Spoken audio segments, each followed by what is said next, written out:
Good evening, my friend. You didn't click this video by accident. Welcome to Bible Breakdown, where we don't just read the Bible. We break it open and show you the power, the tears, the laughter, and the real-life God who walks in the dirt with us. And today, I have a message just for you, because every woman who has walked with God has a story to tell. Stories of pain, of waiting, of wild faith, of almost giving up, of being misunderstood, mislabeled, and still chosen. So take off the pressure, put on some peace, and let's sit down and listen to 6 women of faith whisper what they've learned in the wilderness. And if you're a godly woman still holding on, type Amen in the comments. You're not alone. Let me tell you about Sarah. She had that laugh.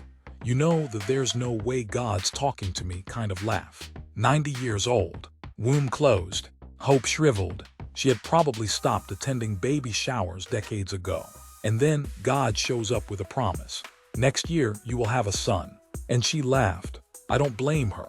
If someone told me at 90 that I'd be breastfeeding, I'd laugh and faint. But 1 year later, there she was holding Isaac, whose name literally means he laughs. See, God didn't just give Sarah a child. He gave her joy back.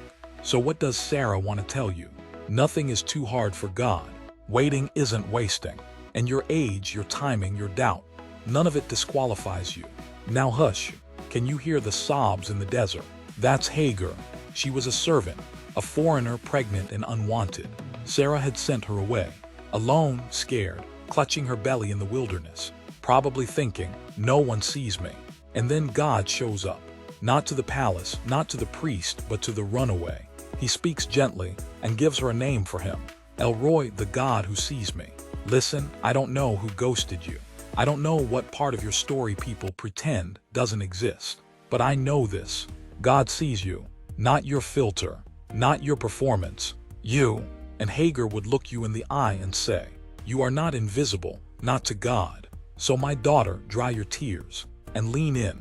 I think I hear another story beginning. Here comes Rahab. Her reputation enters the room before she does. Rahab lived on the wall and worked the night shift, if you know what I mean.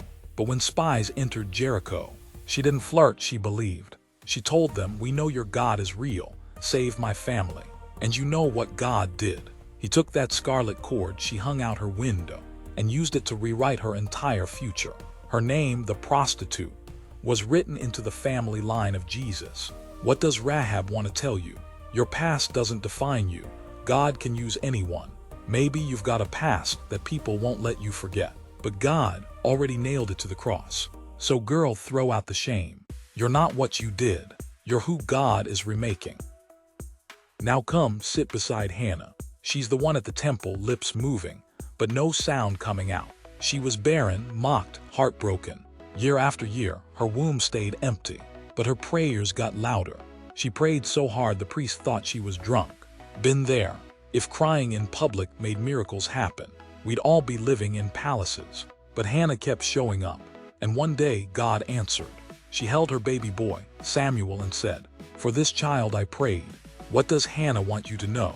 God answers prayers. Maybe not in your way, maybe not in your time, but when He does, it will be worth every tear.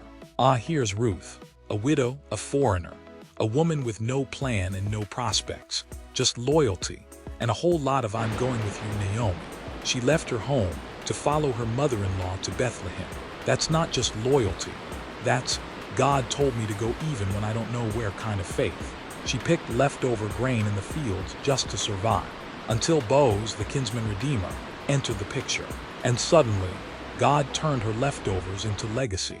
Ruth would tell you, it's not over until God says it's over. You might feel like life has passed you by, like love, purpose, joy all expired.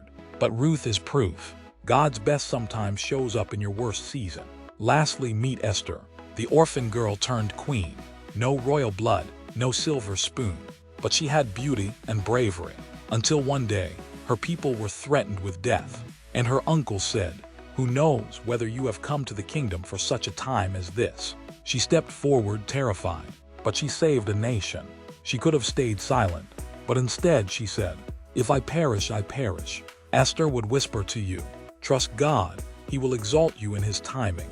You might feel unqualified, unseen, under pressure, but heaven has a way of raising up women who are willing to stand when others run. So now, my sister, what about you? You've just walked through 6 stories of women who were laughed at, chased off, broken down, silenced, and cast aside. But God used every one of them. Sarah, Hagar, Rahab, Hannah, Ruth, Esther. They didn't get the easy route. They got the God route, and that made all the difference. So if you're still breathing, your story's still being written. Drop an amen if you believe it. Comment below which woman you related to most, and share this with a woman who needs to remember who she is in God's hands. And hey, don't forget to subscribe to Bible Breakdown, because here we don't just tell Bible stories. We remind you you're living one, and the author is still writing. Amen.